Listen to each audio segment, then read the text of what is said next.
Max Chmerkovskiy's reaction to Jan Ravnik joining Dancing with the Stars as a brand new pro instantly created shockwaves across the DWTS community.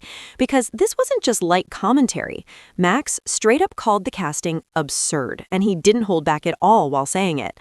And what made this even louder was that his wife, Peta Murgatroyd, agreed with every word he said, doubling down on the claim that Jan has no ballroom foundation and is putting his celebrity partner at an unfair disadvantage. This moment hit the fandom hard because usually pros keep their criticism polite to protect the integrity of the show. But this time, Max and Peta sounded emotionally frustrated, almost like they were tired of pretending the DWTS system wasn't changing right in front of them. And now, Cheryl Burke has officially responded, not just in a quick comment, but with a balanced take that is making people actually pause and rethink everything. Right away, the center of the conversation is Jan Ravnik, a new pro dancer this season. And for anyone who doesn't know, Jan doesn't come from a ballroom background at all. He grew up as a commercial dancer, trained for big stage shows, and even danced on Taylor Swift's massive Eras tour. That's already a huge flex in the industry. But when it comes to ballroom, specifically ballroom technique, posture, lead and follow, true closed position control, Jan doesn't have the years and years of competitive ballroom experience that pros like Max, Peta, Cheryl, Val, or Derek have trained in since childhood. That difference matters because Dancing with the Stars was originally built on ballroom first before it slowly started trending more toward TV entertainment, pop culture casting, and name recognition bookings. And that is exactly what Max called out. He strongly believes ABC cast Jan simply because he was part of Taylor Swift's tour, not because he was properly qualified to teach ballroom. Max didn't sugarcoat anything. When he was speaking about Jan's foxtrot choreography during Wicked Night, you could hear his voice crack when he said, "Bro, I'm getting emotional. It is absurd." He didn't say this like it was petty drama. He sounded genuinely concerned about the direction of the show. He flat out said Jan has zero foundation, technique, quality, understanding of the partnership. Not weak, not lacking, not struggling. He went all in. Zero. And then Peta, who is not just his wife, but also a two-time DWTS champion with incredible ballroom training, said she completely agreed. But what hit harder is that she emphasized this point wasn't personal.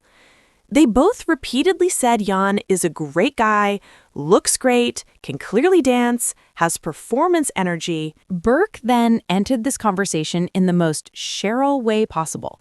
Calm, measured, and deeply experienced. And instead of attacking or agreeing blindly with either side, she actually gave nuance. She admitted something most pros don't admit out loud, that when she first started on Dancing with the Stars as a pro herself, it wasn't easy at all. She said even during her last season, she still needed help. She said something a lot of fans did not expect. She flat out said, Jan is not at a disadvantage, and the proof is right in front of everyone. They've already made it more than halfway through the competition, which is already farther than many experienced pros have gotten in their first season. The key part of Cheryl's response is that she didn't deny Jan is inexperienced in ballroom. Instead, she focused on the outcome.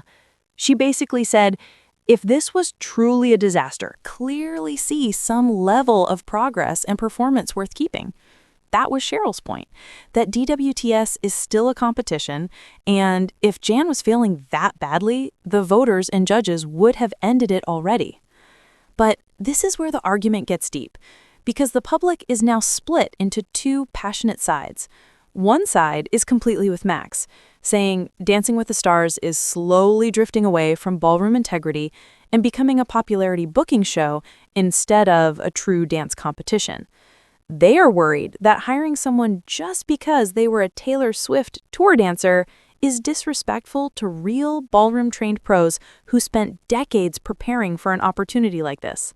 Max and Peta are essentially speaking for every competitive ballroom dancer who has trained for years. But the other side, the side Cheryl's answer leans toward, argues that the show has changed intentionally, and ballroom gatekeeping might not reflect what Dancing with the Stars actually is in 2024. This is no longer season 5. This is season 33. The audience is new. The entertainment value expectations are new. The viewership needs are different. The impact of pop culture is 10x stronger. ABC knows Taylor Swift's name on anything will pull an entirely different audience. And the truth is, that worked. And here's the biggest truth that both sides are dancing around but not directly saying. Dancing with the Stars is no longer just a ballroom competition. It is a television show, a business, a ratings conversation, an emotionally driven voting environment. Yes, ballroom matters, but it is no longer the only currency. Entertainment value is just as important now, sometimes even more. And this is exactly where Cheryl's statement places her, right in that middle space. Instead, she made it clear that growth is possible. Experience builds with time, and you can't declare someone unfit in week 1 when they're still standing strong in week 6. And that's also why people are reading between the lines right now, because this debate is no longer just about yarn. It's about the future direction of Dancing with the Stars as a franchise. And now the most intense part of this conversation is not even what's happening on camera. It's what's being whispered off camera by longtime fans, ex-pros, and even current dancers on the show. Because here's the truth. Jan has not said a single bad word back. No response to Max, no defensiveness, no emotional statement, nothing. He is silent. And that silence is what's making people wonder, is he overwhelmed? Is he trying to stay respectful? Or did ABC literally tell him not to engage? Because the truth is, he is in a delicate spot. If he claps back, people will say he's disrespecting ballroom legends. If he defends himself too softly, people will say he's weak. If he says nothing, people will say he has no answer. He loses either way. And that's the tragic part. Jan didn't ask to be the center of this war. He was cast, he showed up, and overnight he became the symbol of a debate that is much bigger than him. But what's truly fascinating is that the casual audience, especially Gen Z viewers who discovered the show through TikTok, is actually loving Jan. They don't care if he didn't grow up in ballroom. They see someone who brings modern stage energy, emotional musicality, a cinematic performance style.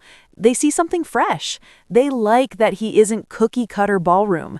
They like that every number with him feels like a concert or an Eras Tour moment. And that's exactly why Jen, his partner, is still in the competition. Because while some ballroom purists are furious, the voting audience does not feel the same way. And that is why this debate feels so explosive. It's literally old DWTS versus new DWTS. Pure ballroom versus showbiz ballroom. Structure versus spectacle. Tradition versus evolution. And Jan is not the villain. Max is not the villain. Peta is not the villain. Cheryl is not the villain. They are all correct, but from different realities.